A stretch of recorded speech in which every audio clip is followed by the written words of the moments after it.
अरे सुनो, आज मैं लेके आया हूं सिर्फ 8 क्वेश्चन और इसको करके फटाफट चले जाना, ठीक है। तो 8 क्वेश्चन जल्दी से सॉल्व कर लेते हैं, जैसा कि आप लोगों को पता ही, और अगर नहीं पता तो मैं हूं किशोर तेजवानी, आप लोगों का मैथमेटिक्स मेंटर, और स्वागत करता हूं हमेशा वेदांतु सीबीएसई 9th में। जिस चैनल को आपने अभी तक सब्सक्राइब नहीं किया उसी पे स्वागत कर रहा हूं आपका। तो जल्दी से जाओ, सब्सक्राइब करो और इस वीडियो को लाइक करो और ज्यादा से ज्यादा शेयर करो। सिर्फ उसमें ही नहीं, हर उस बच्चे में जो क्लास 9th में। आ जाओ, सबसे पहला क्वेश्चन आज हम लोग जो देखने वाले हैं वो ये है, आपसे पूछ रहा है every rational number is a whole number, natural number, integer या फिर रियल नंबर। जैसे कि आप लोगों को पता है कि इसको हम लोगों ने डब्बे वाले मेथड से समझा हुआ है पहले भी और आज भी समझ लेते कि मेरे पास एक जादुई डब्बा है जो कि बहुत ज्यादा छोटा है, उसमें 1 से लेकर इंफिनिटी तक के नंबर है। जिस डब्बे को मैंने नाम दे दिया इंटीजर नहीं रे, नेचुरल नंबर। थोड़ा सा आगे बढ़ा तो मेरे को रास्ते में जीरो दिखा, मैंने जीरो इसी डब्बे के अंदर डाल दिया, तो अब ये डब्बा बड़ा हो गया और इस डब्बे का नाम हो गया होल नंबर। मेरे को कुछ आगे बढ़ा तो मेरे को कुछ इंटीजर्स दिख गए, मतलब कुछ नेगेटिव नंबर्स, मैंने इसके अंदर डाल दिए कुछ नेगेटिव नंबर्स, तो यहां पर माइनस इंफिनिटी से लेकर प्लस इंफिनिटी तक के नंबर आ गए, यानी ऐसे नंबर जो नेगेटिव भी है, पॉजिटिव भी है और जीरो भी है। तो ये डब्बा जब मैंने नेगेटिव नंबर डाले तो ये डब्बा बड़ा हो गया और इसका नाम क्या हो गया, इंटीजर्स हो गया। थोड़ा आगे बढ़ा तो मेरे को कुछ पी बाई क्यू के फॉर्मेट में भी नंबर दिख गए, यानी वो नंबर जिसको मैं रैशनल नंबर बोलता हूं, तो उसको मैंने इसी के अंदर डाल दिए, यानी ये रैशनल नंबर हो गए। और थोड़ा आगे बढ़ा तो मेरे को इरैशनल भी मिल गए, तो रैशनल में इरैशनल को डाल दिया तो रियल नंबर वाला डब्बा बन गया, यानी ये डब्बा बड़ा होता गया। ऐसे टाइप के क्वेश्चन सिर्फ एक से ही पूरा हो जाएगा आपका। अगर मैं आपसे पूछूं every natural number is a whole number, तो आप क्या बोलोगे? आपको सिर्फ और सिर्फ इतना देखना है, आपसे पूछा क्या गया है, क्या हर नेचुरल नंबर होल नंबर है? तो आपको सिर्फ और सिर्फ इतना देखना है, क्या ये छोटा डब्बा बड़े डब्बे के अंदर चले जाएगा? अगर चले जाएगा तो ये ट्रू बात है, लेकिन अगर ये नहीं जा रहा दैट मींस ये फॉल्स है। जैसे मैं आपसे एक सवाल और पूछता हूं, every integer is a whole number, every integer is a whole number, क्या हर इंटीजर होल नंबर होता है? क्या ये इंटीजर वाला डब्बा होल नंबर वाले डब्बे के अंदर आ सकता है? नहीं, क्योंकि ये बड़ा है। तो इसलिए हम लोग क्या बोलेंगे कि नहीं, फॉल्स है ये, कि हर इंटीजर एक होल नंबर नहीं होता। ठीक है, अब जो क्वेश्चन है उसको समझो। हर रैशनल नंबर, हर रैशनल नंबर क्या होल नंबर होता है? हर रैशनल नंबर क्या होल नंबर होता है? क्या ये डब्बा इस होल नंबर वाले डब्बे के अंदर आएगा? नहीं आएगा, तो इसलिए तो इसको गलत बोल रहे हैं। क्या हर रैशनल नंबर नेचुरल नंबर होता है? क्या हर रैशनल नंबर नेचुरल नंबर होता है? बड़ा डब्बा छोटे डब्बे के अंदर नहीं आ पाएगा, तो ये भी गलत है। इसके बाद क्या हर रैशनल नंबर इंटीजर होता है? क्या हर रैशनल नंबर इंटीजर होता है? क्या बड़ा डब्बा छोटे डब्बे के अंदर आ पाएगा? नहीं आ पाएगा, तो ये भी गलत है। क्या हर रैशनल नंबर रियल नंबर हो सकता है? क्या हर रैशनल नंबर रियल नंबर हो सकता है? हाँ, ये छोटा डब्बा बड़े डब्बे के अंदर जा रहा है, दैट मींस ये तो है सर, ये तो है। तो ऑप्शन डी फॉर डॉग यहां पर करेक्ट है, और जितनी जल्दी हम लोगों ने पहला क्वेश्चन निपटा लिया। अब आपके पास आ गया दूसरा सवाल। दूसरा सवाल क्या बोलता है? √9 आपके पास डैश नंबर है, क्या वो रैशनल है? क्या वो इरैशनल है? इरैशनल और रैशनल दोनों नहीं है, या फिर नन ऑफ द अबव। अब इस क्वेश्चन को करने से पहले आपको रूट के अंदर की कहानी को समझना पड़ेगा। तो रूट के अंदर जैसे 9 लिखा हुआ है तो उसको सिंपली हम लोग 3 लिख सकते हैं, और जैसे जिसका कोई नहीं उसका भगवान होता है, लेकिन मैथ्स में जिसका कोई नहीं उसका 1 होता है, यानी ये नंबर तो अब पी बाई क्यू के फॉर्मेट में आ चुका है जहां पर क्यू 0 नहीं है, यानी ये नंबर तो एक रैशनल नंबर बन गया। ये नंबर तो एक रैशनल नंबर बन गया है ना। तो आपके पास √9 क्या है? एक रैशनल नंबर है। यहां पर दूसरा सवाल खत्म हो गया है। अब तीसरा सवाल करें, लेकिन उससे पहले मैंने आपको बोला है कि लाइक करो, शेयर करो, सब्सक्राइब करो इस चैनल को, जो कि आपने नहीं किया, पर मैं तो अपना काम करूंगा भाई, बिल्कुल। अब आ जाते हैं तीसरे क्वेश्चन पे। तो तीसरा क्वेश्चन क्या है? दूसरा ही हो गया, विच of the following is an irrational number, इनमें से कौन सा नंबर एक इरैशनल नंबर है? पहले तो इरैशनल नंबर की कहानी समझो भाई। इरैशनल नंबर होता है रूट के अंदर n, जहां पर n क्या हो सकता है? n होता है not a perfect square number, not a perfect square number. जैसे मैंने बोल दिया कि यहां पर 1 का स्क्वायर 1 होता है, और रूट ऑफ 1 कितना होता है? 1 होता है। 2 का स्क्वायर 4 होता है, और रूट ऑफ 4 कितना होता है? 2 होता है।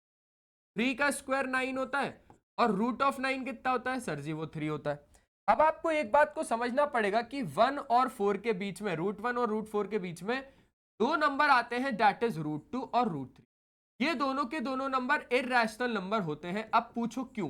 क्योंकि ये जो रूट के अंदर नंबर है ना, ये परफेक्ट स्क्वायर नंबर नहीं है, ये परफेक्ट स्क्वायर नंबर नहीं है।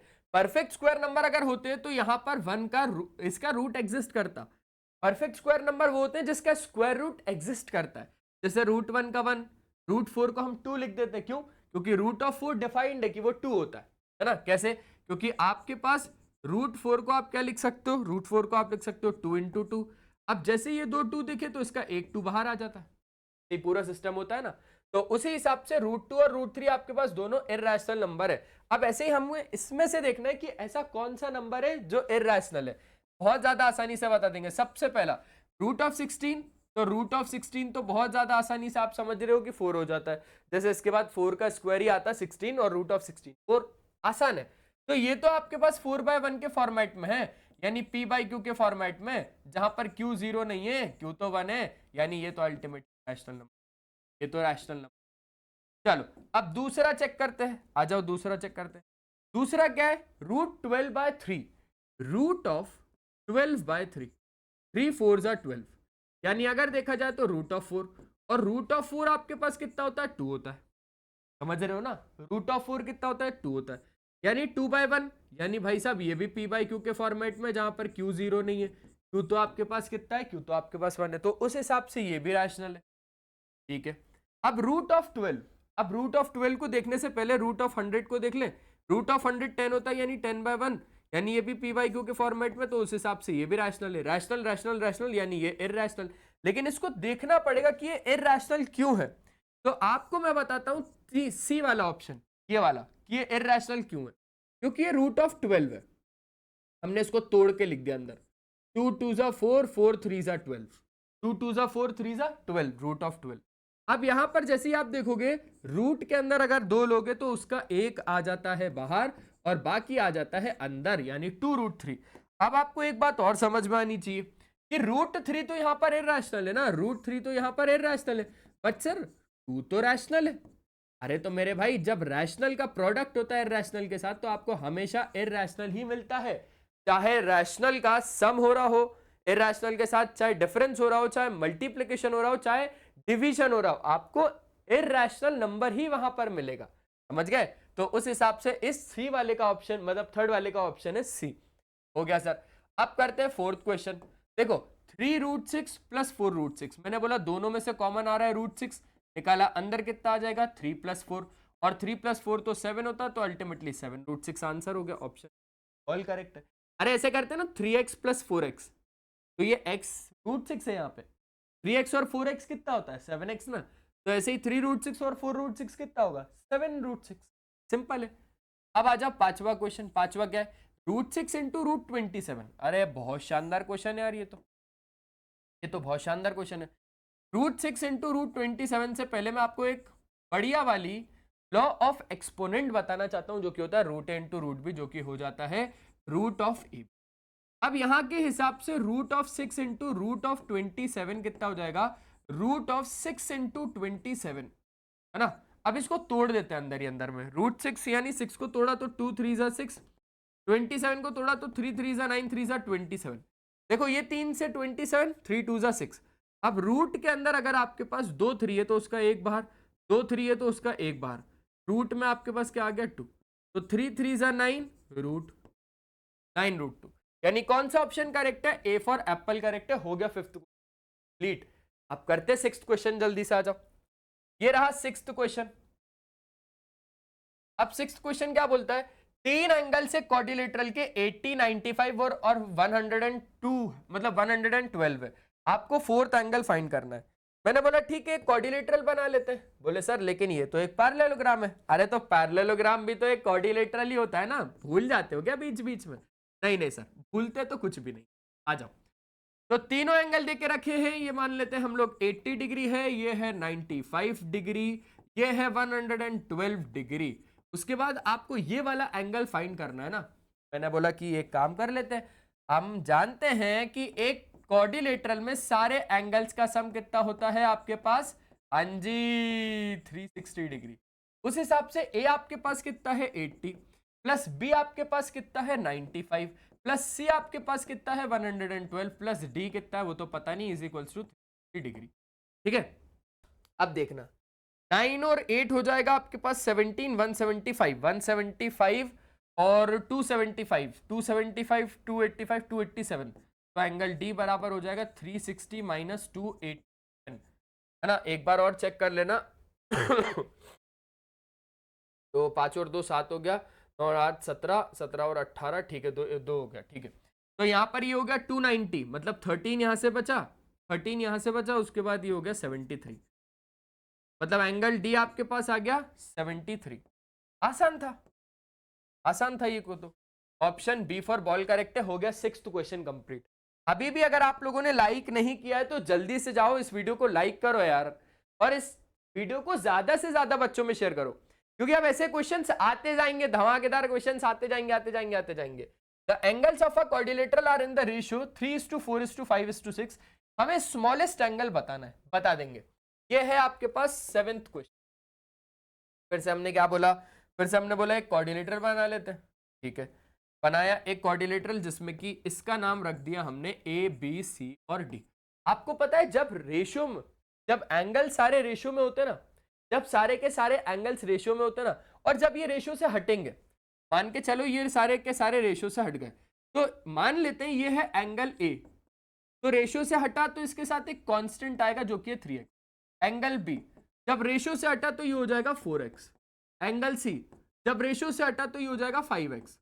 एंगल डी जब रेशियो से हटा तो ये हो जाएगा 6x, तो ये हो जाएगा 3x, 4x,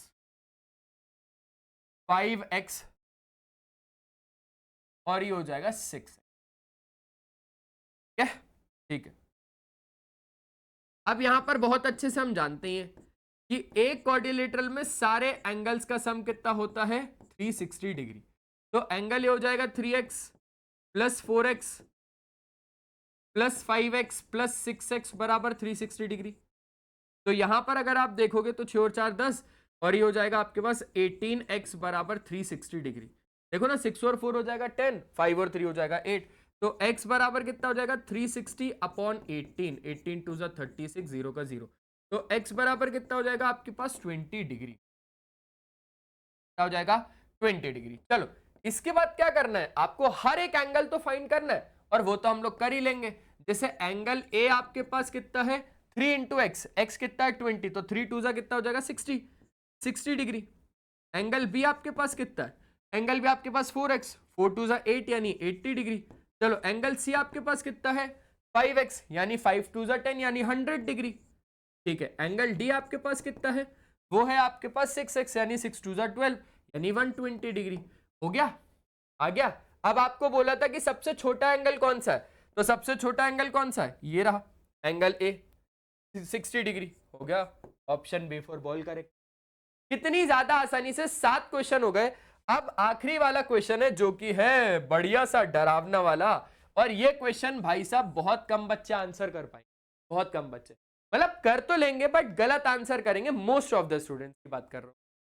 which of the following is equals to x cube, इनमें से कौन सा एक्स क्यूब के बराबर है। आप लोग बोलोगे सर सिंपल सी बात है, मेरे को तो ए वाला ही दिख रहा है। कैसे, क्योंकि सर देखो ना, x की पावर 6 में से x की पावर 3 माइनस होगा तो एक्स क्यूब ही तो आएगा। मैंने बोला नहीं भाई, ऐसा नहीं होता यहां पर, ऐसा बिल्कुल नहीं होगा। देखो x टू द पावर 6 को मैंने लिखा x cube into x cube minus x cube, जब बेसिस सेम होते तो पावर प्लस हो जाती है ना, तो 3 और 3 6 हो गया ना, तो बेसिस सेम है, पावर प्लस हो गई। और बिल्कुल same to same x cube यहां पर है, इसमें से और इसमें से, इसमें से और इसमें से एक्स क्यूब कॉमन आ रहा है, मैंने निकाला एक्स क्यूब, अंदर आ जाएगा एक्स क्यूब माइनस, क्योंकि एक्स क्यूब बाहर तो अंदर आ जाएगा 1, तो ये आ रहा है भाई साहब। इसको सॉल्व करने पर एक्स क्यूब कहां आ रहा है, यानी ये तो ऑप्शन हो ही नहीं सकता। अब आपने एक और लॉ ऑफ एक्सपोनेंट पढ़ा होगा, जो कि बी वाले के लिए दिखा देता हूं मैं आपको, ए की पावर m इंटू ए की पावर n, तो ये हो जाता है ए की पावर mn। ये चीज पढ़ी आपने कि नहीं पढ़ी सर? बिल्कुल। अब इसी हिसाब से इसको देखो, x की पावर 6 इंटू एक्स की पावर 3 है ना, तो बेसिस सेम है लेकिन पावर अलग अलग है, तो ये हो जाएगा 6 12 6 3 18। नहीं, यहां पर बेसिस सेम है तो पावर, पावर का क्या होता है, when basis are same power will be added ना। हाँ, तो यहां पर हम लोगों ने गलत कर दिया। ए की पावर mn तो उसमें होता है, m प्लस n होगा यहाँ पर। हाँ जी, तो x की पावर 6 इंटू आपके पास x की पावर 3 कितना हो जाएगा, x की पावर 6 प्लस 3 यानी x की पावर 9। बट हमें तो चाहिए x की पावर 3, तो उस हिसाब से ये ऑप्शन भी नहीं है। अब आ जाओ जरा c वाला ऑप्शन को चेक करते हैं। ये रहा c वाला ऑप्शन, क्या है, x की पावर 6 अपॉन x का क्यूब। देखो x की पावर 6 को हम क्या लिख सकते हैं, x की पावर 6 को लिख सकते हैं x cube into x cube, upon में कितना है x क्यूब, तो x क्यूब से x क्यूब कट गया। देखो बेसिस आर सेम पर विल बी एडेड में 3 और 3 कितना हो जाएगा, 6 हो जाएगा। तो अल्टीमेटली यू विल गेट कितना, x की पावर 3। तो कौन सा ऑप्शन करेक्ट है, और कैट। और यहां पर हम लोगों ने 8 क्वेश्चंस का पूरा चकनाचूर कर दिया है। तो मिलते हैं हम लोग नेक्स्ट वीडियो में, और आना जरूर। और उससे पहले मैं फिर से आखिरी बार बोल रहा हूं कि शेयर करो इस वीडियो को, लाइक करो इस वीडियो को, और सब्सक्राइब करो हमारे चैनल को। चलो टाटा बाय बाय।